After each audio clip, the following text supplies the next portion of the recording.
You mentioned in the book that they'd feel sick the next day, maybe. No, you don't have to mix up two different radiation sickness. There is acute radiation sickness and there is chronic radiation sickness, which are totally different things. Could you explain? Yes, okay. The people can be subjected to radiation in two different ways. One way is like this. Let's say this is an atmospheric nuclear explosion, which instantly emits a big amount of ionizing radiation to every direction. And let's say that someone is standing in the open and he gets hit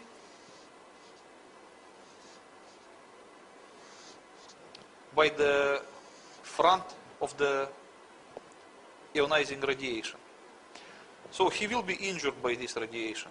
But this event will not last long, because the ionizing radiation which is coming from the hypocenter of nuclear explosion is just a momentary thing. It doesn't last any second or 2 seconds, just very short time, once, that's it. So if that person at this time was hidden behind the wall, he would probably be saved. But if he is in the open, he will get the dose. So the strength of the penetrating ionizing radiation in this sense is measured in a special unit, which for short they call it R, but in, like, I don't know how you pronounce it, Röntgens. Relatigens, yes. Okay, sorry, I can't pronounce it in that way. And once people get that number of radiation exposure, he cannot get it anymore, because this kind of thing doesn't last. So let's say in order to feel sick immediately, a person has to get 50 Röntgens. If it is below 50, you will not feel anything. It will damage your body, but you will not notice it. But anything above 50 will make you sick probably in next 2 or 3 days. And if you get 100 of it, you will feel seriously sick, also in 2 or 3 days, and you will probably need to stay in the bed for a few months. And if you get over 150 of this, you will feel sick also in 2 days or 3 days, and you may die, because it's considered to be dangerous. Understood. Not everybody will die, but it could be a big percent, 60, 70%. Right. Depend on the general health. But some other people may recover. So if someone gets more than 200, it's a big chance to die, and 250 is considered to be a mortal dose. But the nominally mortal one is considered to be 500. That's just like guaranteed, at least according to the American classification. So let's say that someone is already got 50 Röntgens by being subjected to this explosion. Yes. And then he continued to remain in this territory, but the territory was radioactively contaminated by the products of nuclear explosion, like a radioactive dust, yes, or like secondary radiation. So this second effect is being called radioactive contamination. So radioactive contamination is not measured in Röntgens, but in Röntgens per hour, because it lasts a long time. Yes. So let's say that the strength of the radiation is 10 Röntgens per hour. So if someone stays there 30 minutes, he will acquire 5 Röntgens, in addition to this what he get already. Right.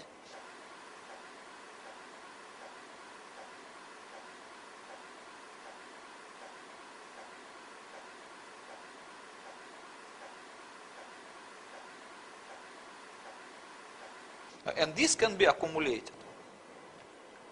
So as you can see that these two distinct, this one factor and this another factor that you can obtain the radiation dose. So people who work on ground zero, they were never subjected to the first one, because there was no nuclear explosion in the open. It was underground, sure, and all penetrating radiation was absorbed by the rock. So the people on ground zero were subjected only to the vapors which were coming from beneath the earth and probably deposited in some surroundings. And this level of radiation was measured in, as I say, that in Röntgens per hour. It could be different. I guess that immediately after explosions, it was hundreds of Röntgens per hour, maybe 200. And then the levels of radiation subsided in the first day, and then they subsided more and more and more and more, but they remain dangerous for a few months. It depends on how long time you spend on ground zero. Yes. So the American officials knew that the effects of acute radiation sickness would be noticeable immediately in the next few days, maximum 2 or 3. That's why they knew that they have to make some preventive measures to prevent the workers to obtain more than 50 rengens of acquired radiation dose. That is why they issued them individual dosimeters. But they didn't say that they are dosimeters. They say that is a certain devices for control That kind of quality a of the mini air. Geiger counter. Yes, it's like described in this article, and you can see in these photographs. It was a very rare article. I also mentioned it in my book. As you can see that someone admitted that during cleanup works on ground zero, there were some alleged Air monitors. air monitors attached individually to everybody in the morning, and which have to be taken from him at the evening for alleged recalibration.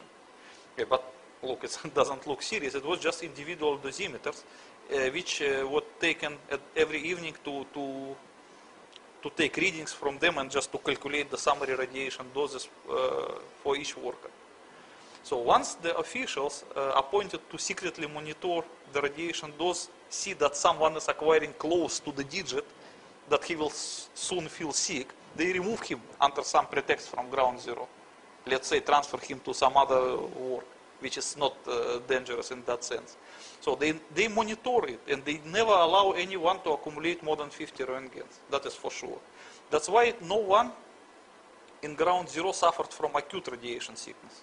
But the chronic radiation sickness, that is another thing. As you know, that radiation has three main parts: gamma radiation, beta radiation, and alpha radiation.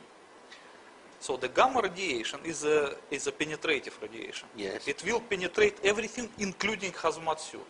So the hazmat suit cannot protect you from gamma radiation. It's the same way it will penetrate it. Sure. So all dosimeters used to measure only gamma radiation as the most dangerous. So let's say that there is a radioactively contaminated area, and some person came there with the dosimeter and he measured the level of radiation, which is 10 Rengen per hour. That is only for the gamma part, not for any other. So because when people go to work there using the means of individual protection, they have to count that the means of individual protection will not help against gamma radiation. So they still have to observe the safe dose. Yes. Okay. But it's not the same thing when it comes to alpha and beta radiation. Alpha and beta radiation, they are more dangerous than gamma, but they cannot penetrate the suit. And sometimes they cannot even penetrate your skin, because the human body is covered by the thin layer of the dead skin, which can stop the most dangerous alpha radiation. But when people work unprotected on ground zero, they will not be injured by gamma radiation because they observe secretly the dosage of the gamma radiation. But the people will still inhale or ingest the radioactive vapor, which contains alpha and beta radiation, which will continue to irradiate them from inside the body. And this causes chronic radiation sickness. The effects will not be immediately noticeable because it's a slow process. But slowly but surely, after 1 or 2 years, their body will be damaged beyond repair by the inner radiation. And this happened because they were not issued hazmat suits.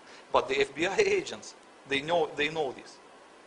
So John Walcott and his friends, Yes. at some stage, must have been sitting in front of a doctor who knew exactly what was wrong with him. How they know? Because they were not informed that it was a But radiation. the doctors, they know if they're treating you for a broken arm or radiation sickness, surely. Yes, but they did not treat them for broken arm. They made some other story. They say, for example, let's say that someone gets blood cancer, and it apparently caused by the damage caused by radiation to bone marrow. But the doctor will not confirm that. The doctor will say that, oh, that caused by asbestos dust. So it's easy to escape.